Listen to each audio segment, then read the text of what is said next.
بسم الله الرحمن الرحیم. آصف موسازی ما د افغانستان د الف لوبډلې یو تن لوبغاړی.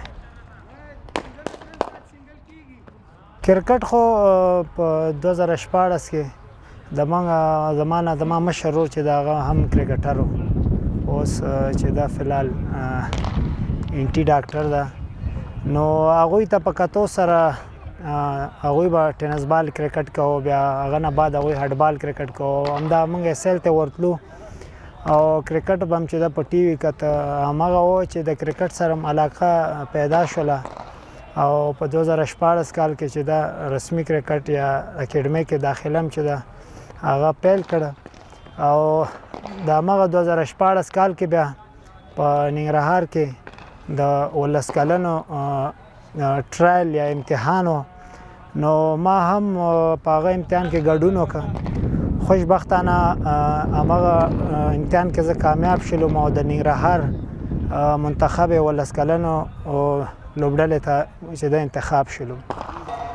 همغه و چې په هغه هلته ما 2 لوبې وکړلې. په هغه دواړو لوبو کې ما چې د ښه کارکردګي وکړله، دواړو کې ما یو کې 15 یا یو کې 54 ناسوځېدلې منډې مې ترسره کړې. خوشبختانه د ننګرهار منتخب 19 کلن لوبډلې ته زه انتخاب شوم. هلته ما 2 لوبې وکړې. په هغه لوبو کې چې دا زه ښه وځلېدلم، 50 پلس سکور مې دواړو لوبو کې چې دا ترسره کړه ناسوځېدلې. همغه و چې زه بیا د 19 کلنو یا انډر 19 کیمپ ته انتخاب شولم. که رښتیا درته ووایم، هر مور او پلار په هغه وخت کې کرکټ دونه روشم په افغانستان کې نه و کړی و، خو دومره نه و لکه نن سبا چې هر یو مور پلار یا مشر ورور خپل کشر ورور تشویقوي چې لاړ شه کرکټ وکړه یا په کرکټ په اکیډمۍ کې داخل کوي.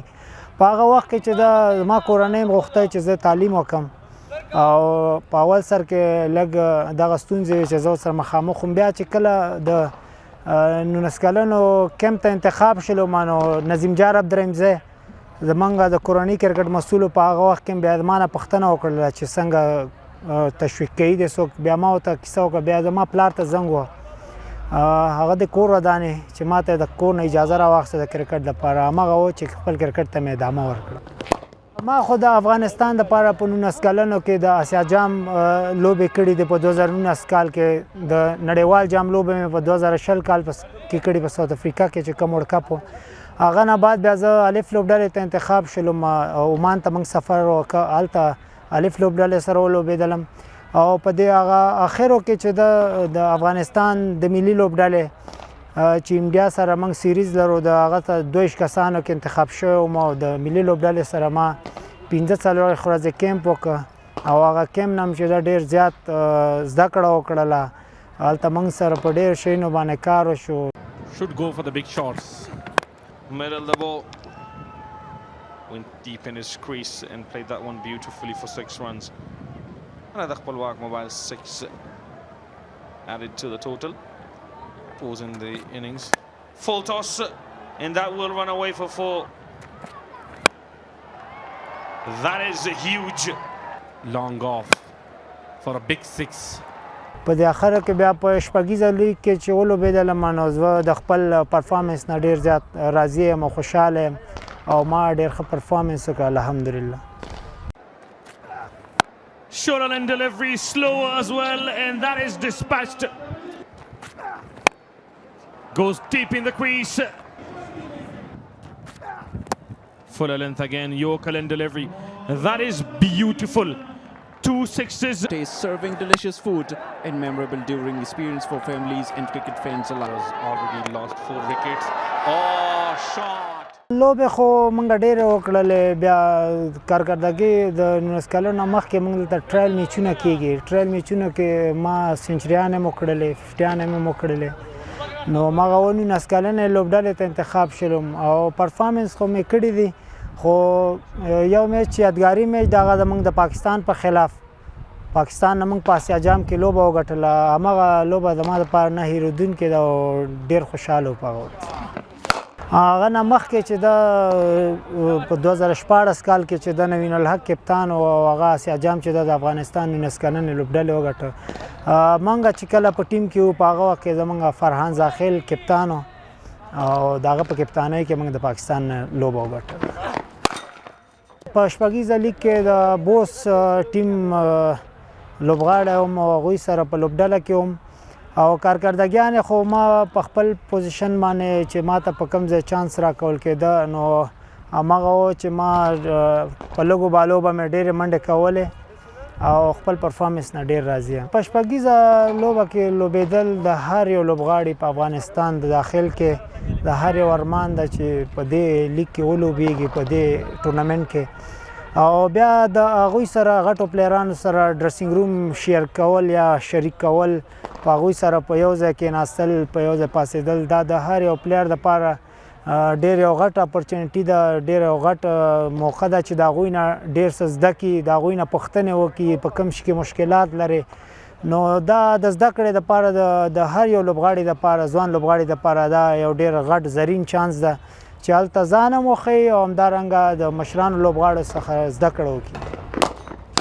په نړیواله سطح چې زه کله ما کرکټ شروع کوم نو ما ای بي ډیویلر تعقیباوه او غوښتل مې چې د هغه په څېر باندې لوبغاړی شم او اوس هم هغه د ما فیورټ پلیر ده او هغه چې د تعقیبوم هغه ګورم هغه چې کم شیونه کړي دي چې زه کوشش کوم چې هماغه ښه وکړم. که څه هم کرکټ که هر لوبغاړی کرکټ شروع کوي نو د هغه دا یو خوب وي یو ارمان وي چې د افغانستان شرټ چې د په نوم هغه په تن کې او د افغانستان دپاره د افغانانو دپاره یو افتخار شي او تر څو د افغانستان نوم او بیرغ په ټوله دنیا کې د ستا د وجې نه ښه یاد شي.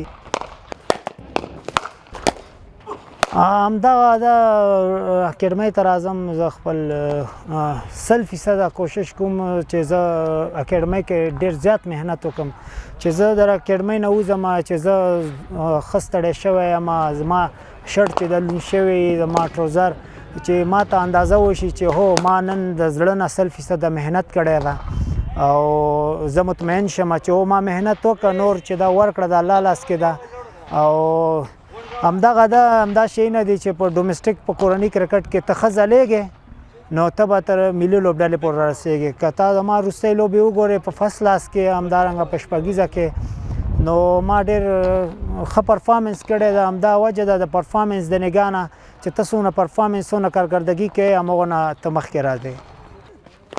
ټول هغه ځوان لوبغاړو ته د اکیډمۍ لوبغاړو ته خو زه دا پیغام ورکوم چې هېڅکله خپل وخت اکیډمۍ ته چې راځئ بې ځایه مه تېروئ کوشش کوئ په ځان باندې کار وکړئ خواري وکړئ خواري چې دا بې ځایه نه ځي او الله پاک چې دا هر چاته په خپل ځای په خپل نوبت باندې چې دا موقع ورکوي نو کولی شي څومره باید په ځان باندې کار وکړي په ځان باندې خواري وکړي مایوسه کېږي دی نه چې یو کال 2 کاله 3 کاله یو هلک راځي خواري کوي او هغه کرکټ ورته نه میلاویږي یا په لاس نه ورځي نو هغوی د مایوسه کېږي دی نه کومه خواري چې تاسو اوس کوئ دا به تاسو ته انشاءالله په آینده کې ډېر په درد وخوري او د کرکټ ترڅنګ د خپل درس او تعلیم دې ته د ډېر زیات سوچ وکړي ځکه چې د ژوند په هر پړاو کې چې د تعلیم او درس چې د انسان سره ښه لاره ورته ښیي او انسان سره ډېر زیات کومک کوي.